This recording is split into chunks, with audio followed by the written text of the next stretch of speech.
Hi students. Hi students, how are you? Okay.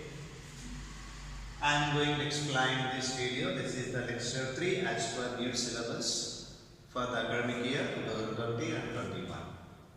And today I am going to explain the optical path and laws of refraction and some other few concepts regarding to this. First, I will go with the optical path. Optical path means this is the medium having diffractive index mu. Here one end point A, here one end point B. The distance between these two is d. This is the geometrical path. Got it? AB is here geometrical path. The light travel this geometrical path. Means how much distance traveled by light here? The distance traveled by this. With velocity v. In how much time? T. So in time t with velocity v, light travel this geometrical path length. So geometrical path length is equal to t. Now replace this medium with vacuum. As we know that velocity of light in a medium and velocity of light in vacuum is completely different.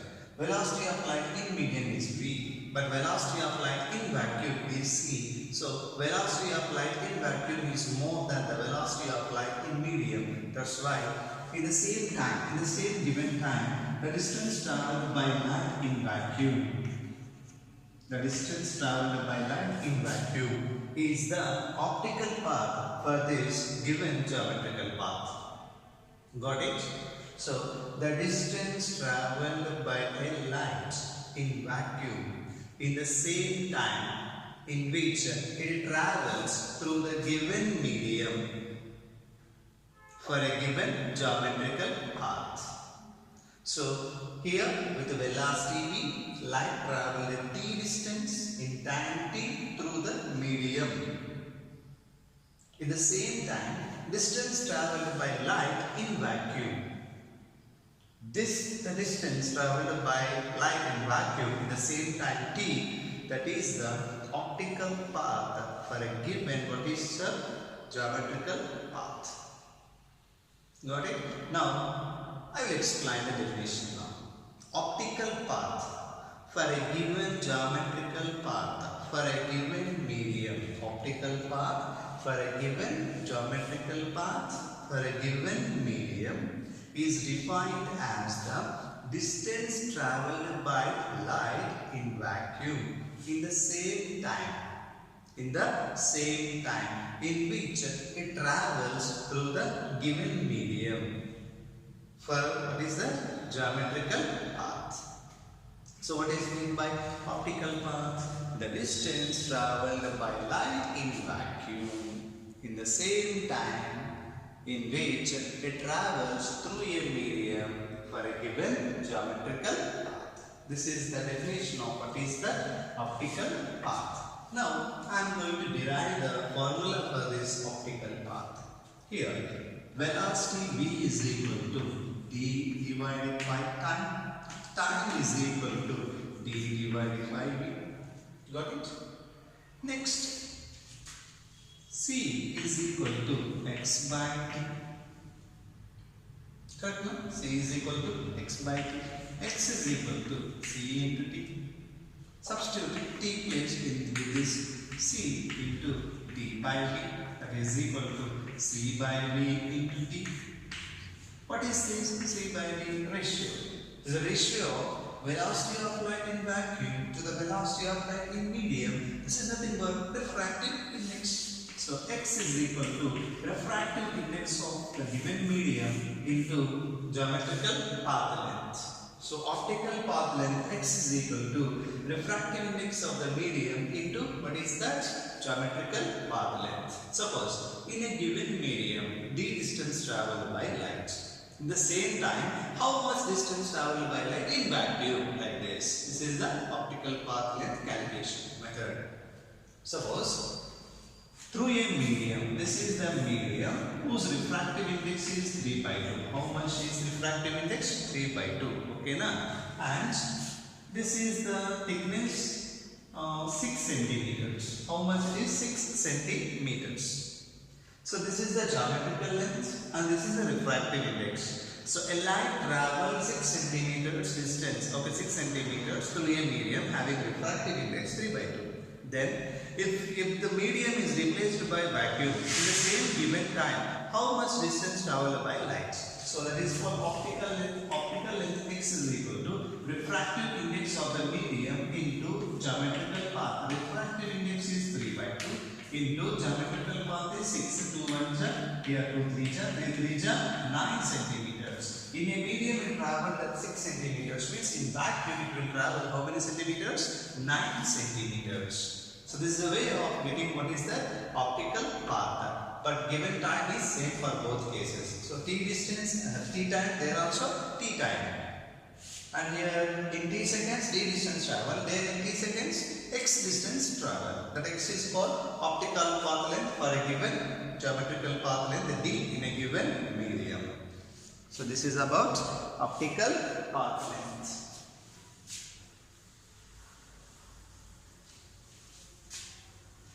Now, next concept, important one, what is that? Laws of refraction. Laws of refraction.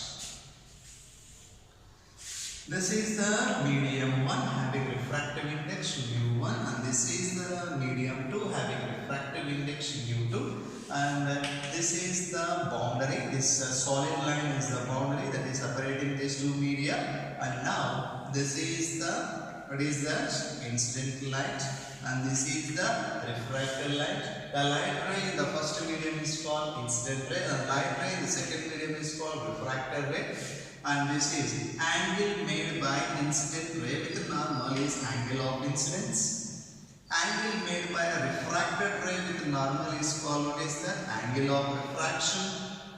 And angle between direction of incident light and the refracted light is called angle of deviation.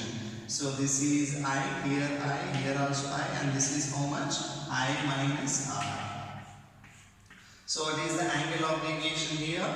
I minus R. In which case, when light travels from rarer medium to denser medium. Here I didn't specify mu1, mu2 values. Here mu1 is less than mu2. It means light is traveling from rarer medium into a denser medium. Keep in mind, from rarer medium to denser medium, light is traveling here. That's why it bends towards the normal.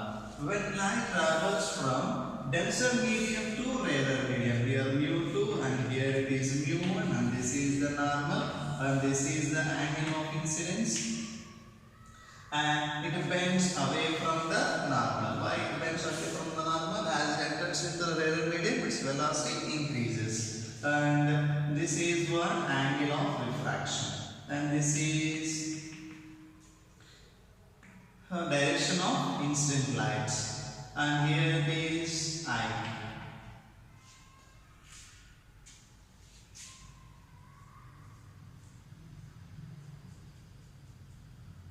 So this is the direction of, this is what? Angle of refraction, and here it is I. Angle of incidence is I.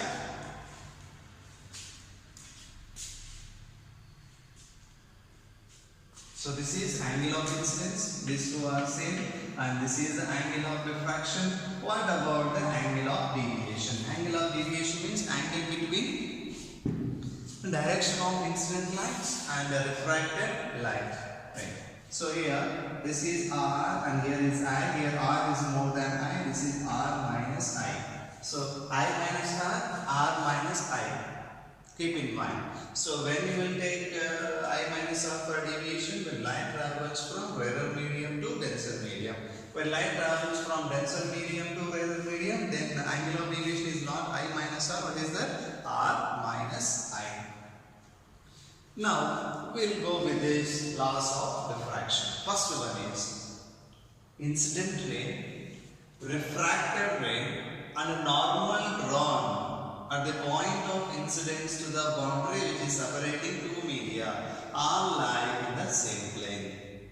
Incident ray, refracted ray, and a normal drawn at the point of incidence to the boundary which is separating two media all lie in the same plane. Okay, incident ray, refracted ray, and normal drawn at the point of incidence to the boundary all lie in the same plane. This is first law of refraction. And the second law of refraction. The product of refractive index of the medium. Okay? The product of refractive index of what is that? Medium, and sine of angle of incidence. Sine of angle of incidence is constant. So, what is the second law of reflection? Second law of refraction here. Okay? So, what is the second law of refraction?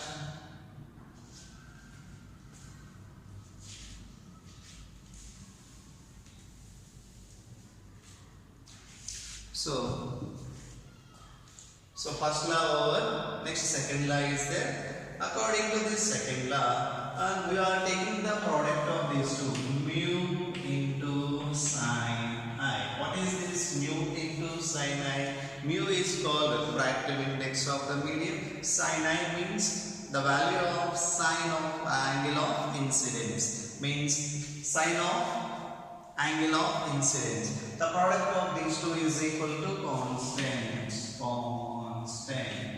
So here mu1 sine I1 is equal to mu2 sine I2. This is what?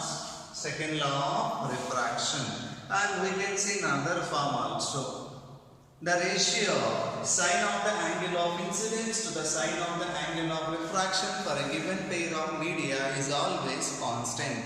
This is also known as second law of refraction. Keep in mind. So what is another form of second law of refraction? The ratio of sine of the angle of incidence to the sine of the angle of refraction is always constant. That constant is called the refractive index of the medium. Keep in mind. So mu1 sine I1 is equal to mu2 sine I2. Here I1 is equal to I2 is equal to R. Then mu1 sine I is equal to mu2 sine R. Mu2 sine R. Here sine I divided by sine R is equal to mu2 by mu1. This is equal to mu2 1. So sine I by sine R is equal to mu2 1. Here mu2 1 is what? Refractive index of second medium with respect to the first medium. So this is also known as Snell's law. Which law? Snell's law of refraction. So second law of refraction and first law of refraction both are very, very important for 2 marks questions. Okay. So what is the first law of refraction? Incident ray, refracted ray, and the normal drawn to the boundary which is separating two media at the point of incidence all lie in the same plane. What is the second law of refraction? The product of refractive index of the medium and sine of the angle of incidence is always constant. Another form is there now. What is the ratio of sine of the angle of incidence to the sine of the angle of refraction is always constant, and that constant is called refractive index, and this is also known as what is that? Snell's law of refraction. So what is the Snell's law of refraction? Sine I by sine R is equal to mu. So sine I by sine R is equal to mu. Why mu means here mu1 I will take as a refractive index, mu2 I will take as a medium refractive index. So mu by 1 is equal to mu. So with respect to the AU, so mu, so sine I by sine R is equal to mu. This is Snell's law.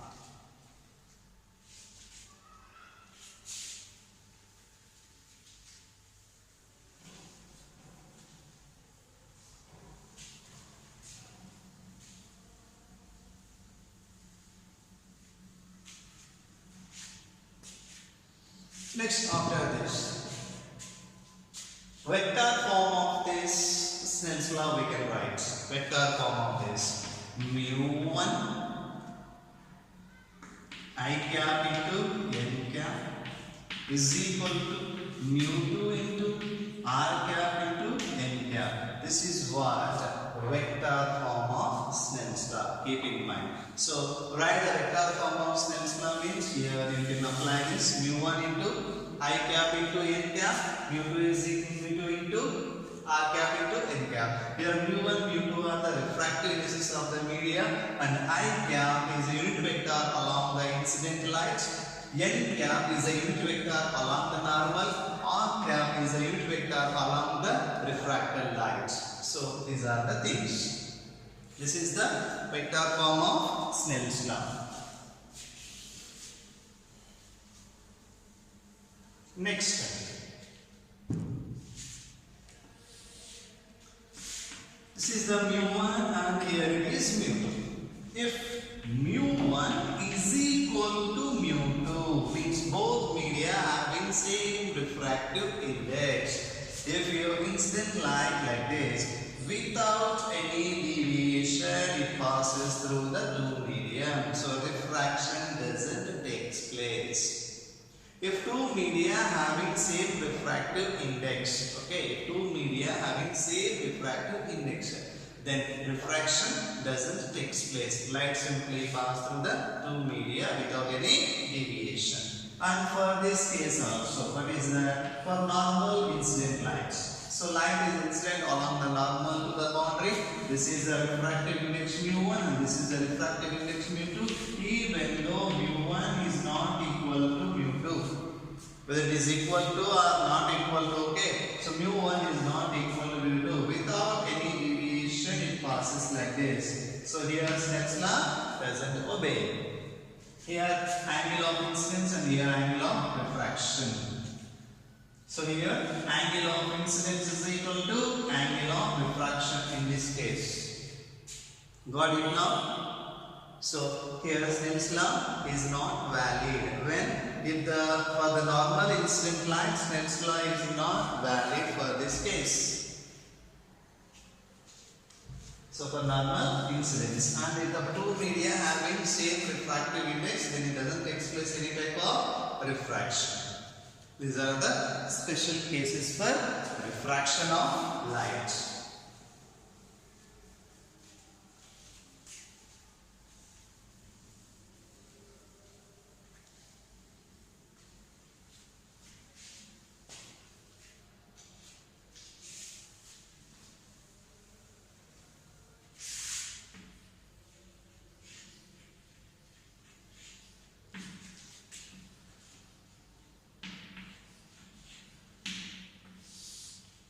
Next topic is lateral shift. For theory point of view, definition of lateral shift and a ray diagram to explain the lateral shift. These two are enough, but I will derive even expression for lateral shift also.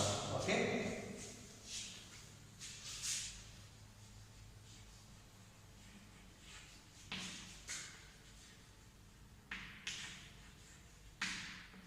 Lateral shift. First I will explain in diagram. With the help of that I will give the definition. Got it?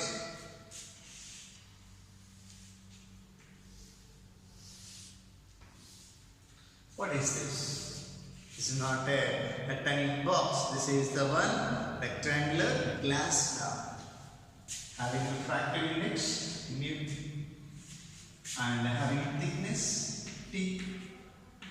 So what is the thickness of this rectangular glass slab? T. And here this is the AO incident light, making angle of incidence I. Angle of incidence. This is the A, okay, and this is the medium. This is the rarer medium and this is the denser medium. Then when light enters into the denser medium from rarer medium, it bends towards the normal. This is angle of refraction. Okay, now angle of refraction. Now at this point, this is the denser medium and here is the rarer medium. Then it bends away from the normal.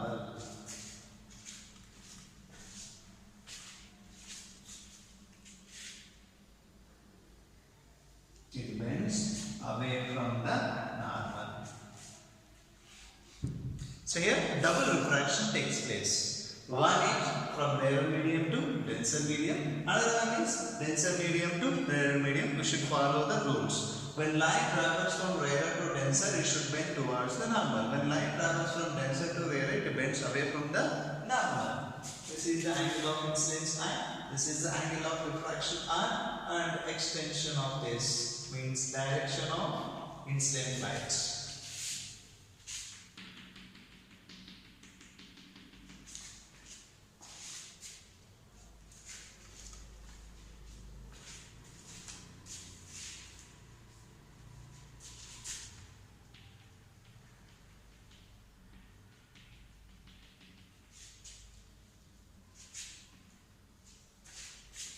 This is the direction of what is that?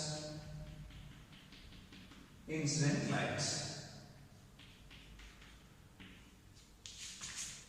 This is the direction of incident light. This is the emergent ray. Okay, na? Of the double diffraction. See how these two are? These two are parallel to each other. The direction of emergent ray and the direction of incident ray both are same, but this emergent ray shifted by some distance laterally. This shift is called, what is that? Lateral shift. So what is meant by lateral shift then?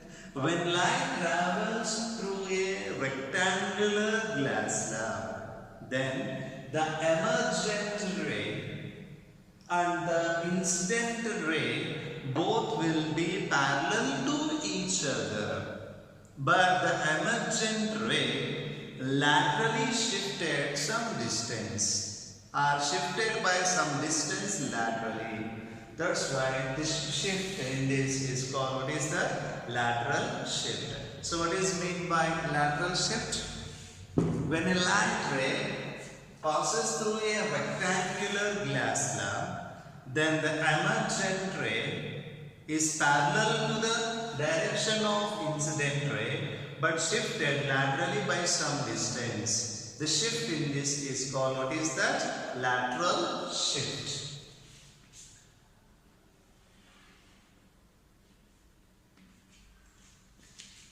Another way also we can write the definition. This is the perpendicular distance between emergent ray, perpendicular distance between this emergent ray and the direction of incident light.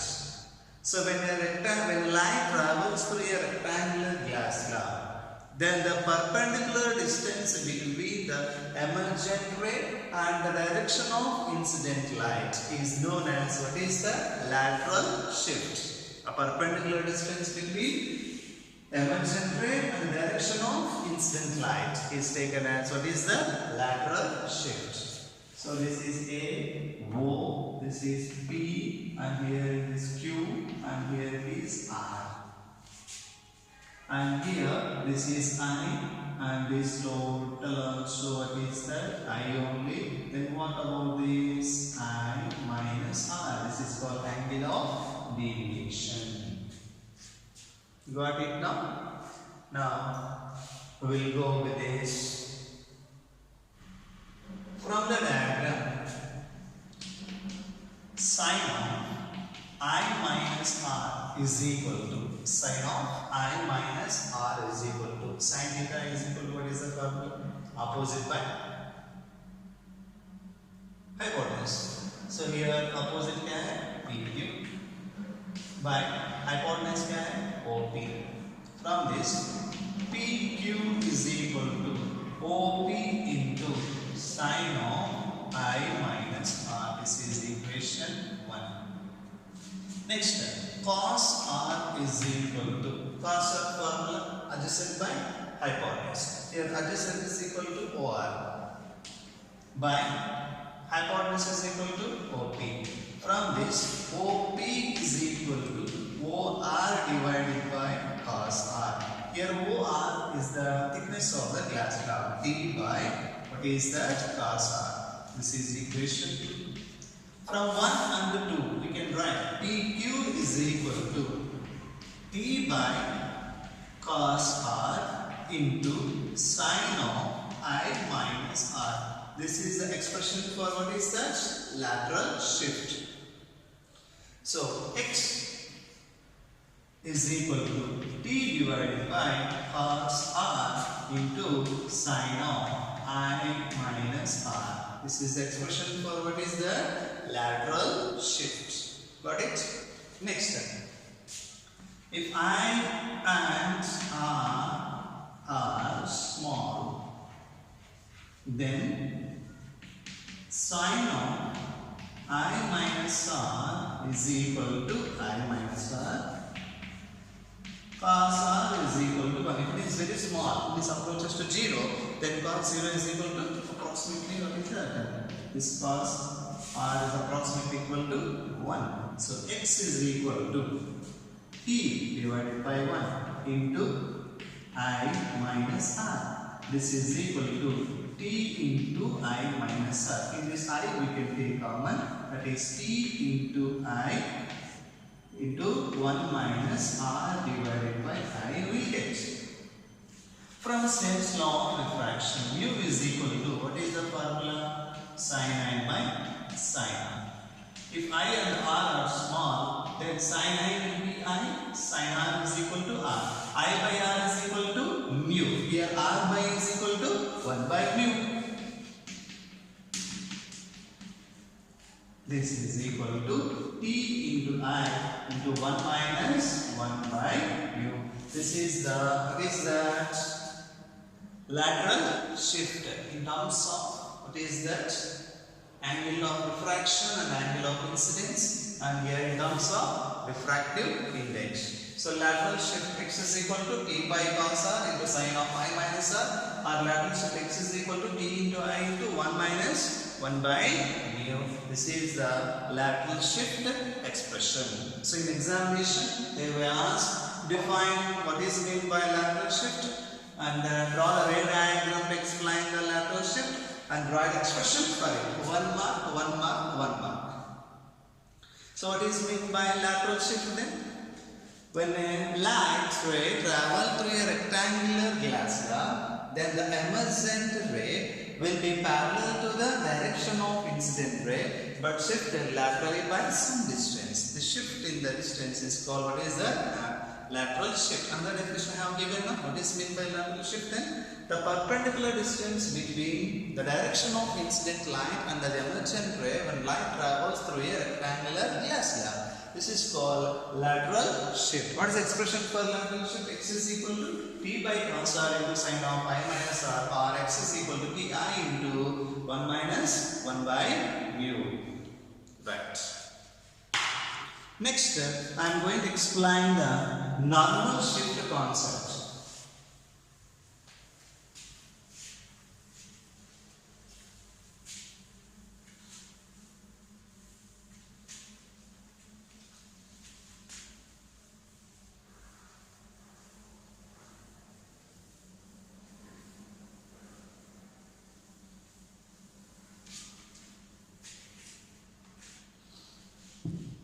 Normal shift.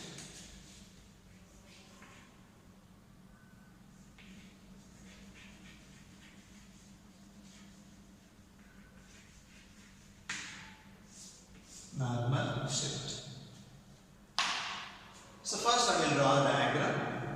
Okay. With the help of diagram, I will explain the normal shift. This is a medium having refractive index mu. Object is placed where? At the bottom of this medium, and we are seeing this object not by sitting in this medium from another medium. So object is placed in one medium and it is to be viewed from another medium. Okay, another medium.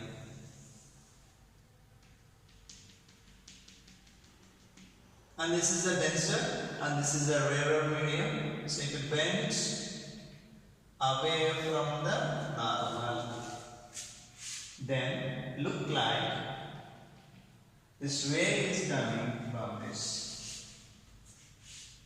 Okay, this is a spot A This is the spot B. And this is the C. And this distance is what is that? Thickness of what is that? Medium. And depth, real depth or thickness of this. And this AB. This AB is our normal shift along y direction. We can take y. Normal shift. This is the angle of incidence. Right? Correct now?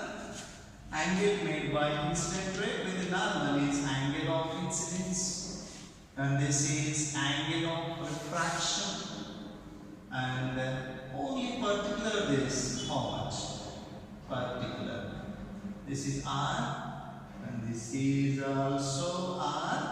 And this is what is that? I minus R or R minus I. R is more here. R minus I.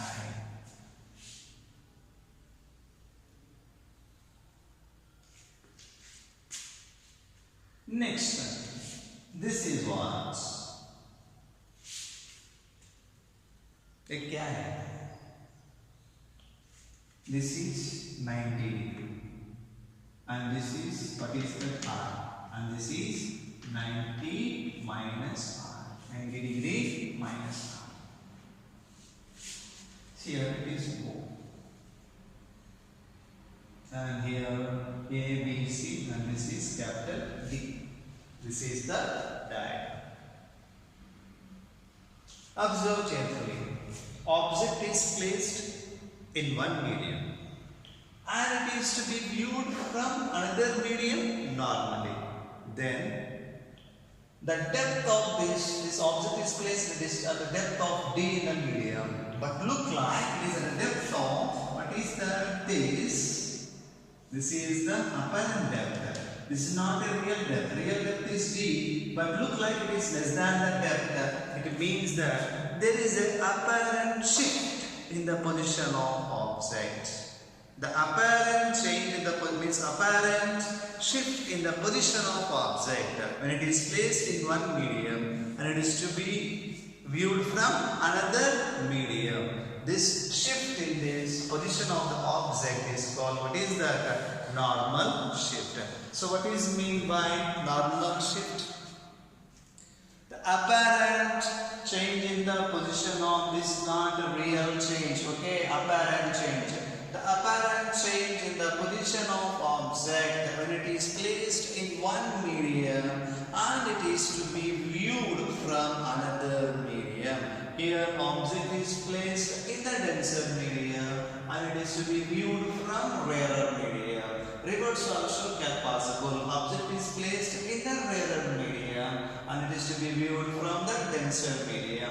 When object is placed in the denser medium and seen from rarer medium, then the depth look like less comparing with the real depth. Whereas object is placed in the rarer medium and is seen from denser medium, the depth look like more than the real depth. So those things also we can calculate clearly. Got it now? Here tan I will go. From the triangle OAD, tan theta I will take, means tan I. Tan I is equal to, what's the formula of tan theta? Opposite by adjacent. Here opposite is equal to AD by adjacent is equal to, what is that? OD. Then AD is equal to what is that? OD into tan I. This is equation 1. Next, tan of 90 minus R. Tan of 90 minus R is equal to, this also opposite by adjacent. Tan of 90 minus of this is triangle, we should take OCB. So BC for this triangle will cancel. This is also opposite by adjacent. Opposite is equal to BC. Adjacent is equal to OC. Then BC is equal to OC into tan of 90 degree minus R. This is OC into tan of 90 minus theta cot theta. This is cot R. BC is equal to this is 2. And from the diagram, it is clear that OC is equal to AD. From the diagram, it is clear that OC is equal to AD. Now, BC is equal to, in the place suppose we can write AD now, that is OD tan I into cot R. This is equal to OD tan I divided by tan R. Why? Cot R is equal to 1 by tan R. BC. Since I and R are small, tan I is equal to I, tan R is equal to R. I and R are small. Tan I is equal to I, tan R is equal to R. Then BC is equal to OD into I by R. BC is equal to OD. OD means thickness of this, that is small d, into I by R. This is BC only. We want what is that?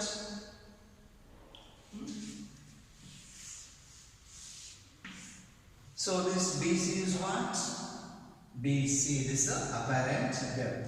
So where the object is placed? Object is placed in the denser medium already explained, and where we are seeing from whether medium we are seeing the object. So here BC is equal to D into I by R. So here from sense now sin I by sin R is equal to mu2 by mu1. This is the mu1 and this is the mu2 as we are going from denser to rarer. So this is equal to mu2 by mu1, that is 1 by mu. Here mu1 is equal to mu, mu2 is equal to 1 A. So then if I and R small, I by R is equal to 1 by mu. Then BC is equal to D into 1 by mu. Okay, so here BC is called apparent shift. Apparent shift means apparent depth. So then mu is equal, means D is equal to here. D is equal to mu into BC. Means real depth is equal to apparent depth into refractive index. From this, refractive index is equal to real depth divided by apparent depth. So when you will apply this formula, object is placed in the denser medium and it is to be viewed from rarer medium. And from the diagram, we can get it a normal shift formula. Normal shift is equal to BA, means AB. So AB is equal to, from total thickness, we need to subtract what is that BC. So from this is AC, this is BC, this is AB. We want this AB. Why? Means from AC we should subtract to BC. AB is equal to AC minus BC. AC is equal to D, my real depth. BC is equal to, already we got BC is equal to D by mu. It is D take common, this is 1 minus 1 by mu. So AB is equal to D into 1 minus 1 by mu. This is the normal shift. Y is equal to D into 1 minus 1 by u. When you apply this formula, object is placed in the denser medium. It is to be viewed from a rarer medium. This is about what is that? Normal shift and apparent depth and the real depth. See, look like the position of object raised towards the medium, rarer medium along the normal. The shift in position along the normal is called normal shift. So here the apparent depth is less than the real depth. Why? So object is placed in the denser medium and seen from rarer medium. In that case, the real depth is more than the apparent depth, or apparent depth is less than the real depth. Like a fish inside the water and we are seeing the fish from outside. We are there outside and fish is there inside the water, and you are seeing the fish through air and the fish is there inside the water. Then look like the depth of the fish in that water look like less, but actually that is the apparent depth but not real depth. Look like it is near to us but not actually near to us. And you are there inside the water, fish is there outside. Okay, and you are seeing the fish by sitting inside the water. That time you will feel that the fish is more distance than the real one. Okay, apparent depth means apparent distance will be more than the real distance. So vice versa this one.